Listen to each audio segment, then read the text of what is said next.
అప్పటికే 2 పెళ్లిళ్లయ్యాయి. అవి చాలదన్నట్లు పక్కింటి అమ్మాయిని ప్రేమ పేరుతో ముగ్గులోకి దించాడు. ఆమె నిరాకరించడంతో వెంటపడి వేధించాడు. మాయమాటలు చెప్పి పెళ్లి చేసుకున్నాడు. పెళ్లైన కొంతకాలం నుంచి చిత్రహింసలకు గురిచేశాడు. ఆడపిల్ల పుట్టిందన్న కారణంతో చంపేయాలని డిసైడ్ అయ్యాడు. బాధితురాలి ఫిర్యాదుతో విజయవాడలో శాడిస్ట్ భర్త భాగవతం వెలుగులోకి వచ్చింది.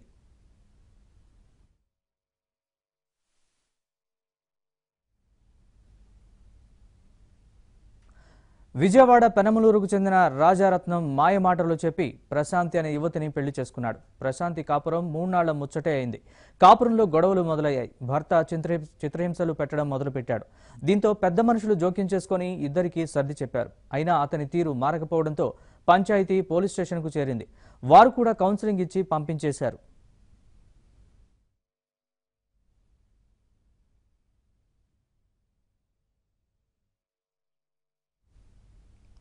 ఇదే సమయంలో ప్రశాంతి ఆడపిల్లకు జన్మనిచ్చింది. ఆడపిల్ల పుట్టిందన్న సాగుతో రాజారత్నం వేధింపులు మరింత ఎక్కువయ్యాయి. ఎలాగైనా భార్యాబిడ్డల్ని వదిలించుకోవాలనుకున్నాడు. కరెంట్ షాక్కు గురిచేసి చంపేయాలని ప్లాన్ వేశాడు. పసికందును పక్కనే పెట్టుకుని నిద్రిస్తున్న ప్రశాంతి చేతిలో కరెంటు వైర్లు పెట్టి స్విచ్ వేశాడు. కరెంట్ షాక్ కొట్టడంతో నిద్రలో ఉన్న ప్రశాంతి పెద్దగా కేకలు వేసింది. ఇంటి బయటున్న ఆమె తల్లి లోపలికి రావడంతో తనకేమీ తెలియనట్లు రాజారత్నం డ్రామాలు మొదలుపెట్టాడు.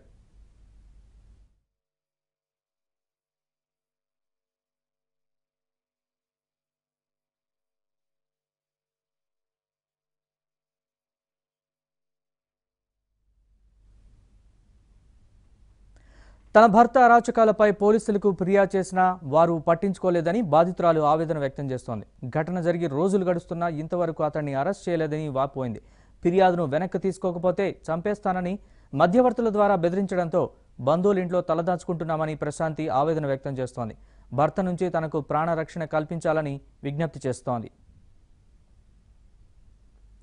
ఈ అంశానికి సంబంధించి మరిన్ని వివరాలు మా ప్రతినిధి ప్రసాద్ అందిస్తారు. Prasad, over to you. ఆధునిక కాలంలోనూ ఆడపిల్లంటే అందరికీ చిన్న చూపే. తాజాగా విజయవాడ సమీపంలోని పెనలూరులో ఆడపిల్ల పుట్టిందనే సాగుతో తాళి కట్టిన ఆలినే చంపబోయాడు ఒక కసాయి భర్త.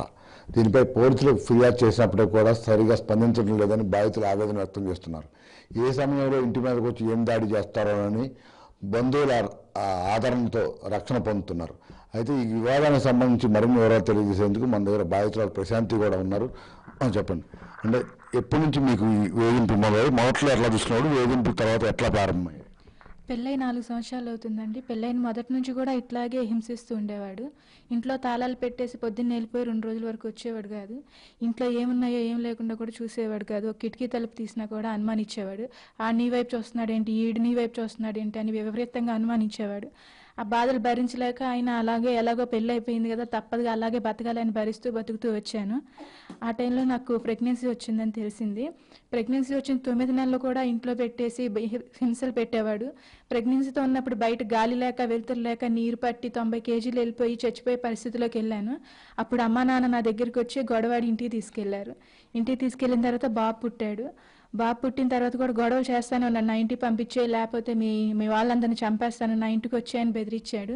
బాబు పుట్టాడు కానీ అప్పుడు అప్పుడు ఎందుకు అప్పుడు మీ ఇద్దరు ఇష్టపడి పెళ్లి చేసుకున్నారు? ఆ తర్వాత ఎందుకు అతను మార్పు వచ్చింది? అంటే డబ్బు కోసమా లేకపోతే? అతనికి ఒక విధమైన అనుమానం అండి. ఎలా అయినా సరే ఇది నా దగ్గరే ఉండాలి, నేను చిత్రహింసలు పెడితే భరిస్తూ ఉండాలి, ఇది నా కాలు కింద పడి ఉండాలి, నేను చెప్పినట్టు చేస్తుండాలి, బయట నా ఇష్టం వచ్చినట్టు నేను తిరుగుతూ ఉండాలని ఆలోచన అండి ఫస్ట్ నుంచి. అలాగే చేసుకుంటూ వచ్చాడు, భరించుకుంటూ వచ్చాను. బాబు టైంలో అమ్మ వాళ్ళు తీసుకొచ్చేసారు నన్ను ఇంటికి. తీసుకొచ్చేసిన తర్వాత నన్ను బెదిరించాడు ఫోన్లు చేసి, నువ్వు నా దగ్గరికి వస్తావా రావా, లేదంటే నీ తమ్ముడి మీద ఆ కేసులు పెడతా ఈ కేసులు పెడతా, మీ నాన్న రోడ్డు మీద తిరుగుతూ ఉంటాడు, మనుషులు పెట్టి చంపించేస్తానని బెదిరించేవాడు. మా అమ్మ నాన్నకి తమ్ముడికి ఏమైద్దో అని భయపడి కాపురానికి వెళ్తానని అమ్మ దగ్గరతో నాన్న దగ్గరతో చెప్పి మారతాళ్ళు అన్నట్టుగా వెళ్ళానండి. వెళ్ళి మా అత్తమామల దగ్గరే ఉంటున్నాను నేను. అత్తమామల దగ్గర ఉంటున్నప్పుడు మా మామయ్య బయట తాళం పెట్టేవాడు, ఆయన లోపల కొడతా ఉండేవాడు, మంచానికి వేసి బాధేవాడు, తలేసి పిచ్చిగా చిత్రహింసలు పెడుతుంటే ఒకరోజు అలాగే తాళం వేసి వెళ్ళిపోతే ఆ బాధలు భరించలేక మా ఇంటి పక్కన ఇల్లండి, అత్తవాళ్ళ ఇల్లు పుట్టిల్లు 2 పక్కనే. కిటికీలో నుంచి నాన్న పిలిచాను, నాన్న ఇట్లా కొడుతున్నాడు వచ్చి రక్షించండి నాన్న అంటే నాన్న అమ్మ గబగబా పరిగెత్తుకుంటూ వచ్చి తాళాలు పగలు కొట్టి నన్ను తీసుకెళ్లారండి. తీసుకెళ్లిన టైంలో నేను కేసు పెట్టాను, ఇట్లా చిత్రహింసలు పెడుతున్నాడు అంటే కేసు పెడితే అప్పుడు తమ్ముడి మీద SC ST కేసు మీద కేసు పెట్టాడండి తమ్ముడి మీద, చంపేస్తాను నేను అని, ఇదిగో కేసులు పెట్టాను, ఇంకా మీ తమ్ముడు జీవితం నాశనం అయిపోయినట్టే, అడిగి భవిష్యత్తు ఉండదు, నా మాటిని నువ్వు పెట్టిన కేసు విత్డ్రా చేసుకో, లేదంటే నీ తమ్ముడు జీవితం అయిపోయినట్లే అని బెదిరించాడండి. ఇంక నా తమ్ముడు కోసం నేను ఎలాగోలా అతనితో రాజీపడి కాపురానికి వెళ్తానని పోలీస్ స్టేషన్లో ఒప్పుకొని కేసు విత్డ్రా చేసుకుని అతనితో కాపురానికి వెళ్ళానండి. వెళ్ళిన తర్వాత నాకు ప్రెగ్నెన్సీ వచ్చింది. ప్రెగ్నెన్సీ వచ్చింది కదా, నువ్వు జాగ్రత్తగా ఉండని మంచిగా మాట్లాడాడు. మళ్ళీ ఒక పక్క నుంచి ఆడపిల్ల పుడితే మాత్రం సహించేది లేదు, నాకు ఆడపిల్లలంటే ఇష్టం లేదు, నాకు ముందు కొడుకున్నా సరే మళ్ళీ కొడుకే కావాలి, ఆడపిల్ల పుడితే సమాజంలో తలదించుకొని బతకాలి, ఒక మగోడుగా నేను సమాజంలో తలదించుకోలేను, నాకు ఆడపిల్ల పుడితే మాత్రం ఊరుకోలేని ముందు నుంచి వేధిస్తూ ఉండేవాడండి. దేవుడు నా పక్షాన్ని కార్యం చేస్తాడు, మగపిల్లడు పుడతాడేమోనని నేను ఆశగా ఎదురు చూశాను. కానీ పోయిన నెల 28వ తారీఖున హాస్పిటల్లో నాకు డెలివరీ అయిందండి, సిజేరియన్ చేశారు, ఆడపిల్ల పుట్టింది అన్న మాట విన్న వెంటనే అతనిలో చాలా రకమైన మార్పు వచ్చేసింది. బిడ్డను చూడాలనే ఆశ కానీ, నా కన్న బిడ్డని ఎటువంటి ఉత్సాహం అతనిలో కనిపించలేదు. అప్పుడే నాకు అనిపించింది ఏం చేస్తాడో ఏంటోనని భయం వేసింది. ఆపరేషన్ ఆయన అరగంటకి వెళ్ళిపోయాడు. 3 రోజుల వరకు ఎప్పుడు కనిపించలేదు, అర్ధరాత్రి వచ్చి ఒకసారి చూసి వెళ్ళిపోయేవాడు. ఇది ఎప్పుడు జరిగిందమ్మా? ఇప్పుడు మళ్ళీ వచ్చి కరెంటు పడుతుంది, ఇవన్నీ ఎప్పుడు జరిగింది? 28వ తారీఖున హాస్పిటల్లో డెలివరీ అయిందండి. 3 రోజులు పంపించేశారు. వచ్చిన ఆ రోజు రాత్రి నాతో అన్నాడు, ఆడపిల్లని చంపేద్దాం, మనకు ఆడపిల్ల వద్దు, ఇంకోసారి ఉన్నప్పుడు మగపిల్లడు పుడతాలే అన్నట్టుగా మాట్లాడాడు. అట్లా మాట్లాడతారు ఏంటండి, ఆడపిల్ల అయితే ఏమైంది, మనకేం తక్కువ, పెంచుకుందాం, మీకు మంచి ఉద్యోగం ఉంది కదా అని నేను అతనితో సర్ది చెప్పాను. సరేలే అని మారినట్లే మాట్లాడాడు. ఆ రోజు రాత్రి నేను పిల్లని చూసుకుంటూ అలాగే కూర్చున్నాను, నిద్ర పట్టలేదు. ఆ రాత్రి చంపేయాలని ప్రయత్నించాడేమో కానీ నేను గ్రహించలేకపోయాను, మారాడేమో అని అనుకున్నాను. ఆ రాత్రి అలాగే కూర్చున్నా, రాత్రి చంపడం కుదరలేదు ఆయనకి. తెల్లారిగట్ట నాకు నిద్ర పట్టింది. 6 ఆ టైంకి నేను పడుకున్నాను. ఆ అమ్మ బయట ఉంది. అమ్మ దగ్గరికి వెళ్ళి అతను ఏమన్నాడంటే, మీరు వెళ్ళి బాబుని బయట ఆడిస్తూ ఉండండి, ఆ అమ్మాయి నిద్రలో ఉంది, డిస్టర్బ్ అయిద్దని చెప్పి అమ్మని పక్కన సందులో పంపించి నా దగ్గరికి వచ్చి, బెడ్ పక్కన కరెంట్ బోర్డు ఉందండి, కరెంట్ బోర్డులో వైర్లు పెట్టి ఇట్లా చేతి పెట్టేశాడు. ఆ షాక్కి గిలగిల కొట్టుకున్నా, నేను మంచం మీద కొట్టుకుని కేకలు వేసేటప్పటికి ఆ కేకలకి మా అమ్మ పరిగెత్తుకుంటూ వచ్చింది. ఆ కేకలు పరిగెత్తుకొచ్చేటప్పటికి అది భయం వేసి గబగబా వెళ్ళి మెయిన్ ఆపేశాడండి. మెయిన్ ఆపేసేసి ఏమెరగినట్టు వచ్చాడు. వస్తే ఏంటమ్మా ఏమైందని మా అమ్మ నన్ను అడిగితే, ఇట్లా కరెంట్ షాక్ పెట్టాడమ్మా, చంపేద్దాం అనుకుంటున్నాడు అని చెప్పేటప్పుడు మా అమ్మ గబగబా భయం వేసి చుట్టుపక్కల వాళ్ళందరినీ పిలిచిందండి. మా నాన్న మా తమ్ముడు అప్పుడు లేరు అక్కడ నా దగ్గర, వాళ్ళకి ఫోన్ చేసి పిలిపించేటప్పటికే తమ్ముడు వచ్చాడు, తమ్ముడు తోసుకుంటా పారిపోయాడండి బయటికి.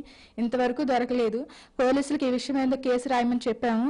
నాకు ఆపరేషన్ 4వ రోజు అయి ఉండడం వల్ల నేను స్టేషన్లో కూర్చోలేనని పోలీసులే గ్రహించి నన్ను ఇంటికి పంపించారు. కేసు ఇంటి దగ్గర రాపించుకుంటామమ్మ పదమ్మని ఇంటికి పంపించారు. పోలీసులు ఇంటికి వచ్చి కేసు రాశారండి. కేసు రాసి దాంట్లో చంపేయడానికి అతను ప్రయత్నించాడని మేము ఎంతో వివరంగా చెప్పాము. కానీ అతని మీద 498 కేసు పెట్టారు, దాడి చేసాడని కేసు పెట్టారు, కానీ చంపేస్తున్నాడని కేసు మాత్రం రాయలేకపోయారు. అతనేమో మా మేనత్త ఇంటికి వెళ్ళి, నువ్వు ఇట్లాగే నా మీద కేసులు పెడితే నిన్ను, మీ నాన్ని, మీ తమ్ముడిని, నీ పిల్లల్ని అందరినీ చంపేస్తానని బెదిరిస్తున్నాడండి. బిక్కుమంటూ రోజు ఏడుస్తూ ఇంట్లో కూర్చుంటాం. మాకు రక్షణ ఎక్కడ దొరుకుతుందండి? దయచేసి మాకు రక్షణ కలిగించండి. సమాజంలో ఆడపిల్లలు బ్రతకనివ్వండి. ఎందుకంటే ఇలా చేస్తున్నాడు అర్థం కావట్లేదు. మాకు దయచేసి న్యాయం చేయండి. నా బిడ్డను నన్ను రక్షించండి. పోలీసులు అతనిపైన మర్డర్ కేసు పెట్టండి. దయచేసి మాకు రక్షణ కలిగించండి. పోలీసులు రక్షణ కల్పించకపోతే మాకు ఎవరు రక్షణ కలిగిస్తారండి? దయచేసి మమ్మల్ని రక్షించండి.